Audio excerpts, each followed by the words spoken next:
నమస్కారం. ఈరోజు ఇంకో కథ తెలుసుకుందాం. ఈ కథ నా స్వీయ రచనలో వచ్చిందే. 'గో తెలుగు' మ్యాగజైన్‌లో ప్రచురితమైంది. ఈ కథ పేరు 'సోషల్ మీడియా తీసిన ప్రాణం'. శ్రీధర్, శకుంతల దంపతులకు అరుణ, ప్రేరణ కవల పిల్లలు. ఆ ఇద్దరు వారి హృదయాలు, పంచ ప్రాణాలు. అన్నిటిలో చురుగ్గా ఉండేవాళ్ళు. చదువులే కాదు, సాంస్కృతిక కార్యక్రమాల్లో కూడా ముందుండేవారు. లిల్లీ, సుమన వారి స్నేహితులు. కాలేజ్‌లో కలిసి చదువుకుంటున్నారు. లిల్లీ, సుమన: ఏంటి అరుణ, నీకు పుస్తకాలు, ఆటపాటలు, ఇల్లు, కుటుంబం తప్ప వేరే లోకం లేదా? అరుణ, ప్రేరణ: ఇవి కాక మరేముంటాయి? భవిష్యత్తుకు తోడ్పడే చదువు, మనసుకు సాంత్వనను, వ్యక్తిత్వానికి వికాసాన్ని కలిగించే సాంస్కృతిక కార్యక్రమాలు, మన కోసం బతికే మన కుటుంబం, మనది అనే ఒక ఇల్లు. ఇవి తప్ప ఏం కావాలి? ఇవి చాలు మా సంతోషానికి. లిల్లీ, సుమన ఇలా అన్నారు. చాలవే, ప్రపంచం ఎంత ముందుకు పోతోంది. సాంకేతికత ఎన్ని కొత్త పుద్దలు తొక్కుతోంది. సోషల్ మీడియా అనేది ఒకటి ఉంది. మనం ప్రపంచంతో ఎన్నో విషయాలు పంచుకోవచ్చు. ప్రపంచం పంచుకునే విషయాలు మనం తెలుసుకోవచ్చు. అరుణ, ప్రేరణ: వాటితో ఏమొస్తుంది? ఏం లాభం ఉంది? లిల్లీ, సుమన ఇలా అన్నారు. అలా అడుగుతారంటే ప్రపంచం అంతా మీ పేరు మారుమ్రోగిపోతుంది. ప్రపంచమే చేతిలో ఉన్నట్లుంటుంది. ఫేమస్ అయిపోవచ్చే, మనం మహా అంటే ఎంతమందికి తెలుసు? బావిలో కప్పలా బ్రతుకుతామంటే మీ కర్మ అన్నారు. వాళ్ళిద్దరూ చెప్పిన మాటలు క్రమంగా అరుణ, ప్రేరణల మీద ప్రభావం చూపసాగాయి. ఒకరి వెనుక ఒకరు ఫేస్బుక్, ఇన్స్టాగ్రామ్ అంటూ పలు రకాల సోషల్ మీడియా ప్లాట్ఫామ్స్ లో అకౌంట్ ఓపెన్ చేశారు. క్రమేపీ ఆ సోషల్ మీడియా అనే చట్రంలో ఇమిడిపోసాగారు. ఫాలోవర్స్ ఎంతమంది, ఎన్ని పోస్టులు పెట్టావంటూ సంభాషణలు సాగేవి. ఇది వరకు రోజు భగవద్గీత, రామాయణం వంటి గ్రంథాల సారాన్ని ఆకళింపు చేసుకునే అరుణ, ప్రేరణలు మెల్లగా సోషల్ మీడియా లోకంలోకి వెళ్ళిపోసాగారు. ఎంత మేరకు అంటే తిండి తినడం కూడా మర్చిపోయేంత. ఇది గమనించింది శకుంతల: అమ్మా, అరుణ, ప్రేరణ ఇలా రండమ్మా, మాట్లాడాలి. అరుణ, ప్రేరణ: ఏంటమ్మా? శకుంతల: ఈ మధ్య మీరు ఈ లోకంలోనే ఉండటం లేదు. ఎప్పుడు చూసినా మొబైల్ పట్టుకుని కూర్చుంటున్నారు. మీ దినచర్య కూడా మారిపోయింది. చక్కటి దినచర్యతో ఉండే మీరు ఇలా ఎందుకు మారిపోయారు? అరుణ, ప్రేరణ ఇలా అన్నారు. అమ్మా, ఇది ఇవాళది ట్రెండ్ కాదమ్మా. చూడు, సోషల్ మీడియాలో ఎంతో మంది ఉన్నారు. ఎన్నెన్ని విషయాలు తెలుసుకోవచ్చో. ప్రపంచం చేతుల్లో ఉన్నట్టుంటుందమ్మా. ఇది మాకు బాగా నచ్చింది. మా స్నేహితులు అందరూ మమ్మల్ని ఫాలో అవుతున్నారు. మేము చాలా సంతోషంగా ఉన్నామని అన్నారు. శకుంతల: అలా కాదమ్మా. అతి సర్వత్ర వర్జయేత్. మరీ అతిగా ఏమున్నా అది అంత మంచిది కాదమ్మా. సోషల్ మీడియా అనేది ఒక సాలెగూడు తల్లి. అందులో ఒక్కసారి చిక్కుకుంటే బయటపడడం తేలిక కాదు. ఏదైనా ఒకటి మరీ అధికంగా మన జీవితాన్ని ఆవరించకూడదు తల్లి. ఇలా పలు రకాలుగా చెప్పి చూసింది శకుంతల. కానీ శకుంతల చల్లని మాటలు కూడా వాళ్ళ మీద ప్రభావం చూపలేకపోయాయి. తన ప్రయత్నాలు ఫలించకపోవడంతో భర్త శ్రీధర్కు విషయం చెప్పింది. శ్రీధర్ ప్రేమగా చెప్పి చూశాడు. వినకపోయేసరికి కాస్త మందలించాడు. శ్రీధర్: ఏం, మీ క్రమశిక్షణ ఏమైంది? మీ చదువు మీ పురోగతి మీద, మీ వ్యక్తిత్వం మీద మీ ప్రభావం చూపిస్తోంది. ఎందుకు అర్థం చేసుకోవడం లేదు మీరు? మీ మంచి కోరే మేము చెబుతాము, మీ శత్రువులం కాము అన్నాడు. అరుణ, ప్రేరణ: నాన్న, మేమిప్పుడు పెద్దవాళ్ళం అవుతున్నాం. మాకు మంచేదో చెడోదో తెలుసు. అధికంగా ఉపదేశాలు ఇవ్వద్దు అని తల్లిదండ్రుల మాటలు కొట్టిపారేశారు. శకుంతల, శ్రీధర్లు నిర్ఘాంతపోయారు. ఎంతో మర్యాదతో, మన్ననతో మెలిగే తమ అమ్మాయిలు అలా తల్లిదండ్రులను తీసి పారేస్తే ఏ తల్లి తండ్రి బాధపడరు? చూడడం వారి వంతైంది. ఇక ఇద్దరు కొత్త వ్యక్తులు అరుణ, ప్రేరణ జీవితాల్లోకి ప్రవేశించారు. వాళ్లే ప్రవీణ్, రాజీవ్. తల్లిదండ్రులు సంపాదించిన డబ్బుల కోట వెనక ఉండే రాకుమారులు వీళ్ళు. కార్లు, షికార్లు, ఖరీదైన దుస్తులు, వాచీలు, మరెన్నో. ఇక వారి వైభోగాన్ని సోషల్ మీడియా పోస్టుల్లో కుప్పలు తెప్పలుగా కుమ్మరిస్తారు. వారిని చూసి వారిలా బతికితేనే అదొక అర్థవంతమైన బతుకు అని జనాల్లో ఒక అభిప్రాయం. చూడ్డానికి అందంగా, ఆకర్షణీయంగా ఉండే వాళ్ళని చూస్తే అమ్మాయిల గుండెలు జారేవి. లిల్లీ మరియు సుమన వీరి స్నేహితులు. వీళ్ళకి ఒక ఆట విడుపు ఉంది. సోషల్ మీడియాలో కొత్తగా వచ్చిన అమ్మాయికపు అమ్మాయిల్ని ట్రాప్ చేయడం, వారికి నచ్చింది చేయడం. లిల్లీ, సుమన వీరికి సహకరించేవారు. ఒకసారి బయటికి వెళ్లే నెపంతో అరుణ, ప్రేరణను ప్రవీణ్ అలాగే రాజీవ్ వద్దకు తీసుకెళ్లారు సుమన, అలాగే లిల్లీ. ప్రవీణ, రాజీవ్ ఇలా అన్నారు. హాయ్, నా పేరు ప్రవీణ్, నా పేరు రాజీవ్ అని తమను తాము పరిచయం చేసుకున్నారు. అరుణ, ప్రేరణ: హాయ్, మా పేర్లు అరుణ, ప్రేరణ. మీరిద్దరు చాలా హ్యాండ్సమ్ గా ఉన్నారు. చాక్లెట్ బాయ్స్ లో ఉన్నారు అన్నారు. ప్రవీణ్, రాజీవ్: మీరు ఏమైనా తక్కువ? ఎన్నెన్నో అందాలు మీలో దాగున్నాయి. చెప్తూ పోతే టైం సరిపోదు. అందం అనే మాట చాలా చిన్నది. చాలా ముద్దొస్తున్నారు. ఇలాంటి మాటలతో బుట్టలో పడేసాగారు. తీయని మాటలు వారి హృదయాన్ని కరిగించసాగాయి. అలాంటి మాటలు వారు ఎప్పుడు విన్నది లేదు. ఎవరూ వాళ్లతో అలా ముద్దు సంభాషణలు సాగించడం లేదు. అలా మాటల్లో తేనె కురుస్తుంటే ఎవరు మాత్రం లొంగిపోరు?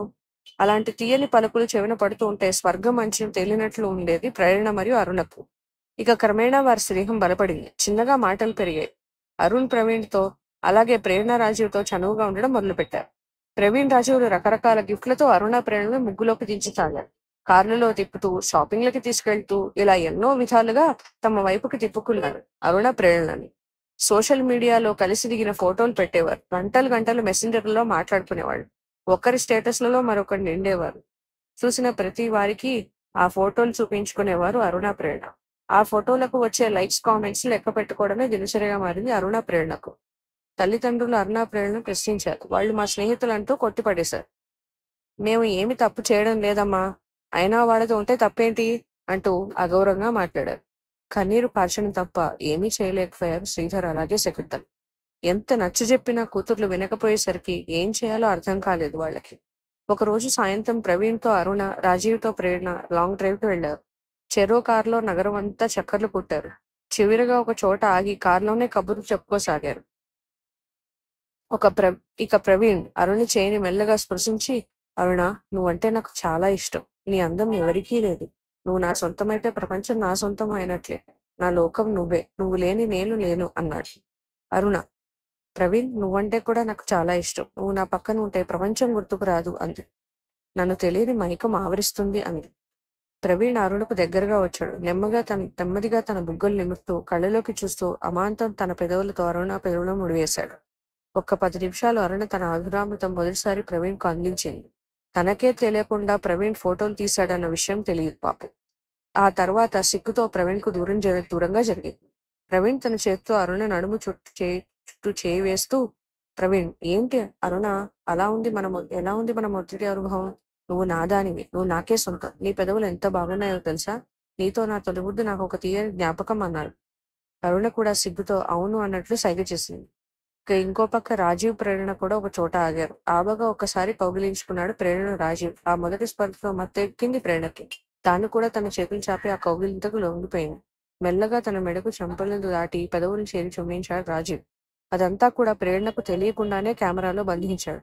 ఇద్దరూ అలా మైకంలో చాలాసేపు తేలియాడారు. తర్వాత రాత్రి ఆలస్యంగా ఇల్లు చేరారు ప్రేరణ, అరుణ. ప్రశ్నించినా తగిన సమాధానం రాలేదు కూతుర్ల వద్ద నుండి శ్రీధర్, శకుంతలకు. మౌనమే తప్ప ఏమీ తోచలేదు వారికి. ఆ రాత్రి అంతా అరుణ, ప్రేరణ ప్రవీణ్, రాజీవ్ల తలుపులోనే గడిపేశారు. ఇక్కడ అరుణ, ప్రేరణ ఇలా ఉంటే, అక్కడ ప్రవీణ్, రాజీవ్లు తాము తీసిన ఫోటోలు చూస్తూ ఒక రకమైన పైశాచిక ఆనందం పొందుతూ, వాళ్ళు చేసిన ఘనకార్యాల గురించి మాట్లాడుకుంటూ నిద్రపోయారు. మరునాడు పొద్దున్న సూర్యుడు ఆకాశాన అయితే వచ్చాడు, కానీ వెలుగు అనేది అరుణ, ప్రేరణ జీవితాల్లోకి రాలేదు.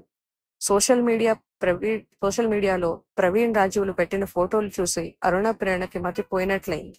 వాళ్ళ మధ్య జరిగిన దాన్ని నలుగురినో పెట్టిన ప్రవీణ్, రాజీవ్ల నిజస్వరూపం అప్పుడు కానీ వాళ్ళకి అర్థం కాలేదు. వెంటనే ప్రవీణ్, రాజీవ్లకు ఫోన్ చేశారు, కానీ వారి దగ్గర నుండి ఏ స్పందన లేదు. లిల్లీ, సుమనను కలిసి అరుణ, ప్రేరణ ఇలా అన్నారు. ఏంటిది? మా వ్యక్తిగత జీవితాన్ని సోషల్ మీడియాలో పెట్టడం ఏమిటి? అసలు అర్థం ఉందా? నలుగురు మా గురించి ఏమనుకుంటున్నారు? మా పరువు పోతుంది. ఇదే వాళ్ళు మమ్మల్ని ప్రేమించే విధానం?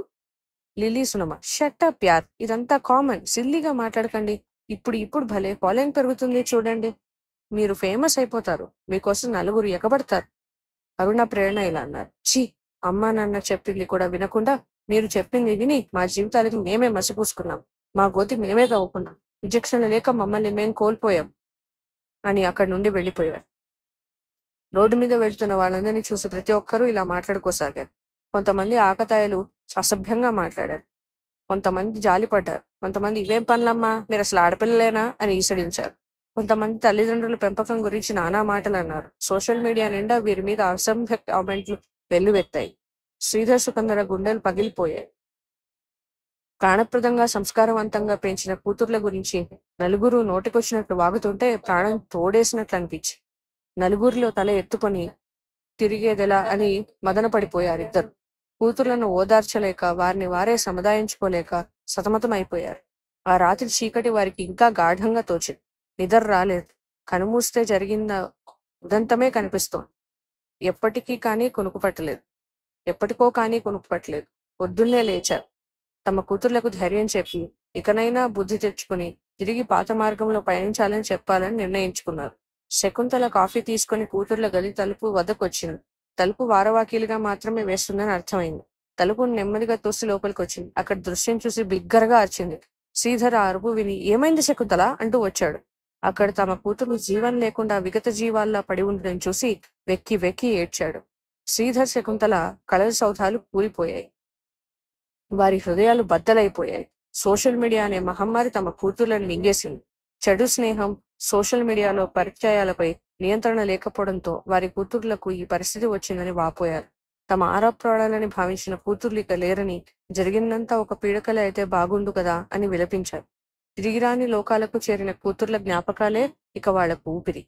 వాళ్ల కూతుర్ల లాంటి ఎందరో పిల్లలు సోషల్ మీడియా అనే ఈ మహమ్మారి నుండి రక్షించడమే వాళ్ల జీవితం యొక్క గురి. అదే బాటగా పయనించారు. ఒక సంస్థను స్థాపించి నిపుణుల సహాయంతో పిల్లలకు కౌన్సిలింగ్, వర్క్షాప్స్ వంటి కార్యక్రమాలు నిర్వహించి ఎంతో మంది పిల్లలను సోషల్ మీడియా నుండి కాపాడారు శ్రీధర్, శకుంతల దంపతులు.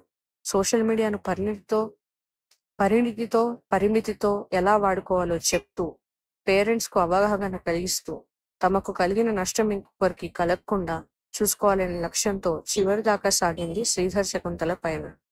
అద్భుతం వారి గమనం, అజరామరం వారి చక్కటి ప్రయత్నం. ఇంతటికే ఈ కథ సమాప్తం.